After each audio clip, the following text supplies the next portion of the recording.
wabarakatuh. Kembali lagi di Bengkel Desa.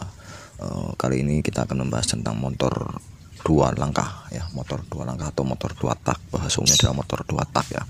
Bagaimana kita memperbaiki motor dua tak ya, dengan segala keluhan-keluhan, dengan segala kerusakan-kerusakan, kita bahas bersama-sama ya. Motor dua tak ini ya, atau dua langkah ini tidak menggunakan sistem knock and as ya, atau klep itu tidak menggunakannya, apalagi kamprat ya. Di sini ada menggunakan membran, ini membrannya ada di sini ya, menggunakan membran. Kemudian di headnya ada lubangnya, kompresnya tidak menggunakan seher. Nah, pertama-tama ya, kalau dari pengapian dulu ya. Kalau pengapian motor dua tak mati itu cara memperbaikinya seperti apa? Nah, kalau pengapian motor dua tak mati itu cara memperbaikinya itu sama ya, sama seperti motor empat tak juga sama. Nah, kita lihat dari spool dulu, spoolnya mempercikan api atau tidak ya. Kalau tidak berarti kan spoolnya yang minta ganti ya, atau kabel yang dari soket menuju ke spool itu putus ya. Kemudian kita cek di CDI coil ya, itu sudah videonya juga sudah ada ya, sudah saya bagikan cara mengecek pengapian mati ya. Nah, yang kedua adalah bila motor dua tak ya itu sering ganti busi atau busi sering mati, itu penyebabnya seperti apa atau cara memperbaikinya itu bagaimana.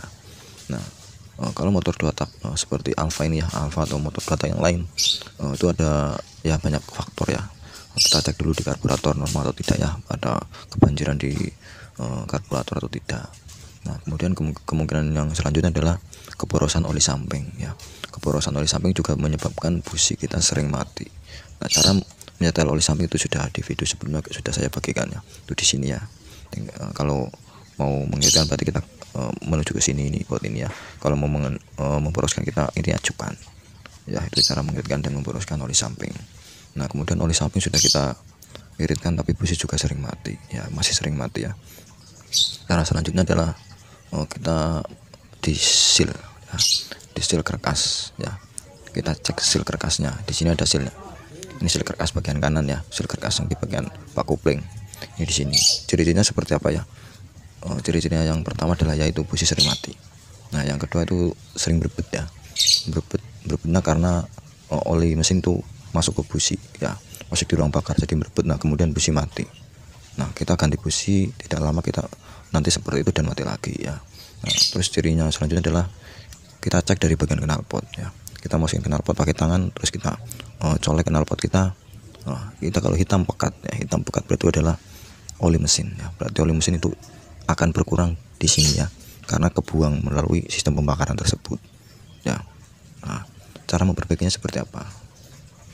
Cara memperbaikinya ya, kita buka pak kopling sini ya, kita lepas gandanya, kita lepas rumah koplingnya, terus kita lepas ini ya, ringnya ini kita ganti seal yang baru ya. Kita ganti seal yang baru itu banyak di toko ya, nggak mahal juga. Nah, kita perlu perhatikan juga ini ada bosnya.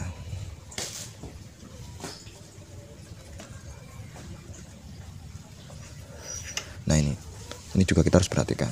Nah, jika bus ini sudah gerang, ini kita ganti saja ya.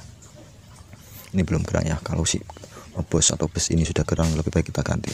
Jadi kita tak percuma kita mengganti seal kalau bus ini gerang, nanti percuma, nanti oli mesin juga akan masuk ke ruang bakar lagi ya. Di sini ada seal, kita lepas, kita buka, itu seperti itu ya. Kalau busi sering mati itu penyebabnya biasanya seperti itu ya. Kita lihat dari busi ya, kita cek businya itu warnanya seperti apa.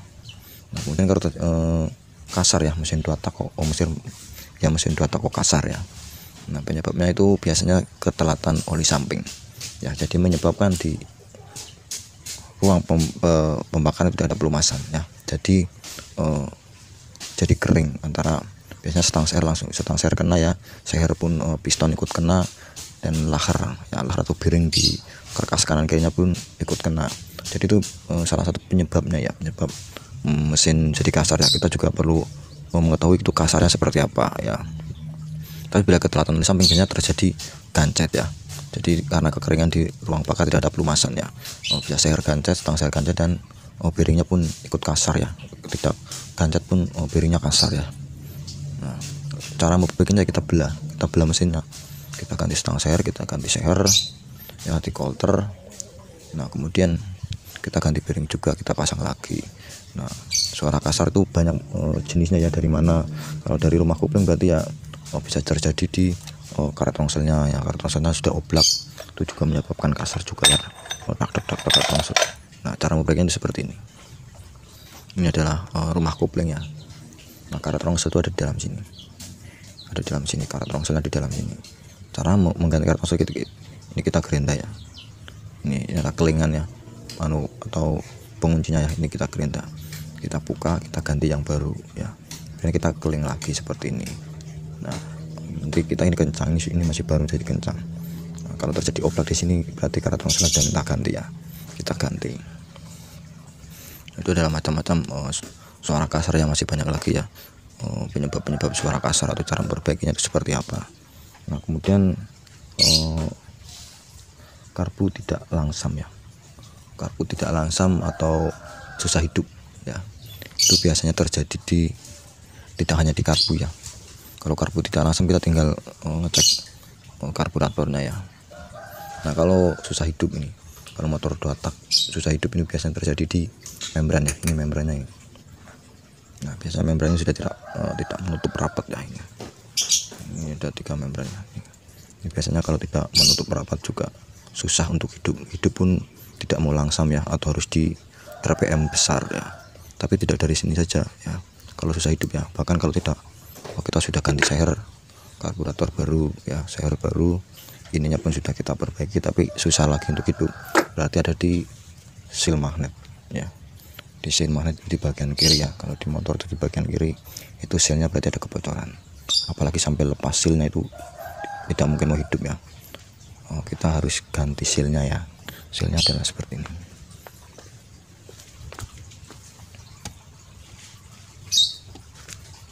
Nah, ini adalah sealnya, ini adalah seal magnet ya, atau seal karkas di bagian magnet nih. Ini jika ini lepas atau bocor ini juga susah untuk hidup. Kalau sampai lepas itu tidak akan hidup ya, karena itu ada untuk kompresi ya di dalam sini ya. Jika ada kebocoran berarti kompresi juga terjadi kebocoran. Ini di sini ini kita harus ganti, ya. Cara kita lepas dulu bak magnetnya, magnet kita lepas ya. Terus di sini ada kaki starternya ya. Di sini kita lepas, kemudian kita ganti. Kita juga harus melihat dari karkas ini ya, kegerus atau tidak ya. Kalau kegerus banyak kita bisa tambah daging, kita bawa ke tukang buku, tukang las ya, biar kita perbaiki ininya. Kalau tidak kegerus ya, masih bagus, kita tinggal ganti seal saja. Nah, otomatis kalau semuanya sudah rapat ya, menutup, itu motor akan gampang hidup ya.